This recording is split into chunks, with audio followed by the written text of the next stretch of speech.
case, the panel has been programmed for no end-of-line resistor. In operation, it works correctly.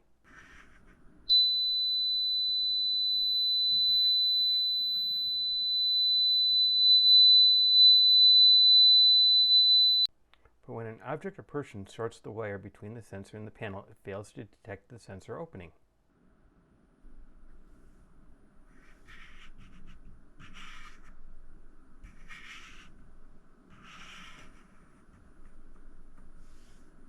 In this case, the end-of-line resistor is installed at the sensor and the panel is programmed for end-of-line resistors for correct operation.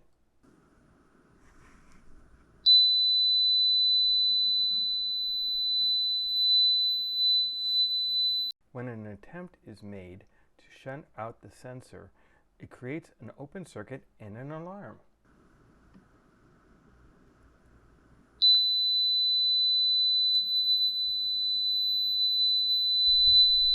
Here, the end-of-line resistor is incorrectly installed in the panel, and the panel is programmed for end-of-line resistors.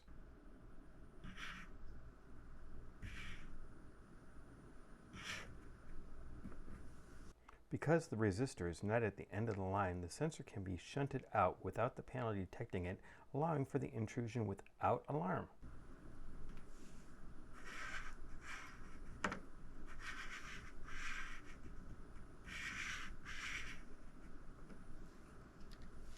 In conclusion, panels should always be programmed for end-of-line resistors, and the resistors need to be installed at the sensor, not in the panel. Thanks for watching. Please like and subscribe.